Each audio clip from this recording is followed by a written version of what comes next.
4.15 총선은 한일전이 맞았습니다. 토착 외구 세력들은 총선 패배에도 불구하고 또다시 이용수 할머니의 기자회견을 핑계로 정의기억연대와 윤미향 당선인에 대한 공격에 총력을 가하고 있습니다.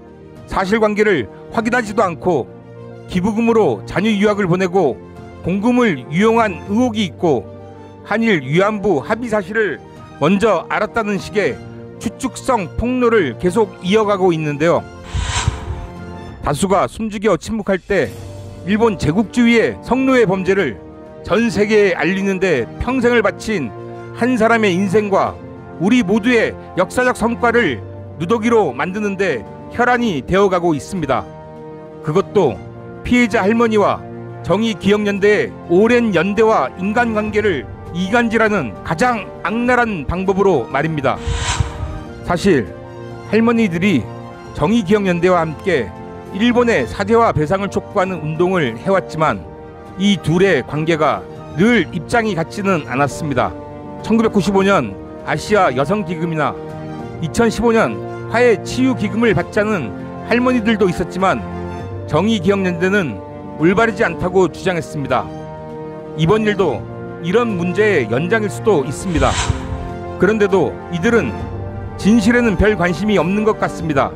2015년 박근혜 정권이 맺은 굴욕적인 한일 위안부 합의를 문재인 정부가 파기하지 못하게 하려는 의도가 숨어 있는 것은 아닌가 하는 의심을 지울 수가 없습니다. 그들의 진짜 목적은 기부금의 진실이 아니라 위안부의 소멸을 노리고 있는 것은 아닌가 하는 의심이 드는 대목인데요. 지금 친일 반인권 반평화 세력이 최후의 공세를 펼치고 있다고 보여집니다. 굴욕적인 한일 위안부 합의를 했던 미통당, 일제와 군국주의에 빌붙었던 친일 언론, 위안부는 매춘이라고 주장하는 친일 학자들이 총동원된 것 같습니다.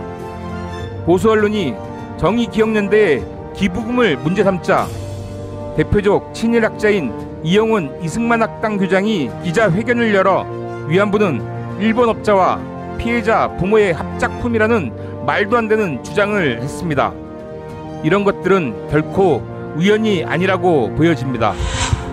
이제 앞으로 이름도 들어보지 못한 시민사회단체가 나서서 고발하고 검찰이 수사하고 언론은 검찰의 입을 빌려 밝혀지지도 않은 의혹들을 단독이라며 연일 보도할지도 모르겠습니다. 그렇게 당한 사람이 한둘이 아니기 때문입니다.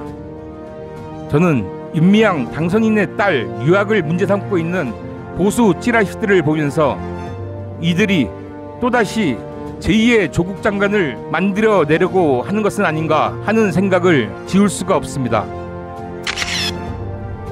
이용수 할머니의 마음속의 갈등은 반드시 받아안고 할머니의 마음이 풀릴 수 있도록 모든 노력을 해야 합니다.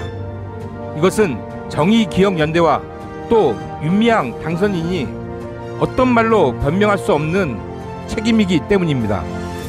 하지만 할머니의 기자회견을 핑계로 그것을 기회 삼아 2015년 굴욕적 한일 위안부 합의를 계속 밀어붙이려 하는 세력이 있다면 그것은 결단코 반대합니다. 이것이 바로 우리가 지금 다시 정의기억연대와 윤미향 당선인의 힘을 보태줘야 할 이유입니다. 우리가 힘을 보태고 같이 연대할 때 그때만이 다시는 토착 외구 세력들이 일본 군국주의의 편을 노골적으로 들며 지금처럼 준동할 수 없게 만드는 유일한 방법이기 때문입니다.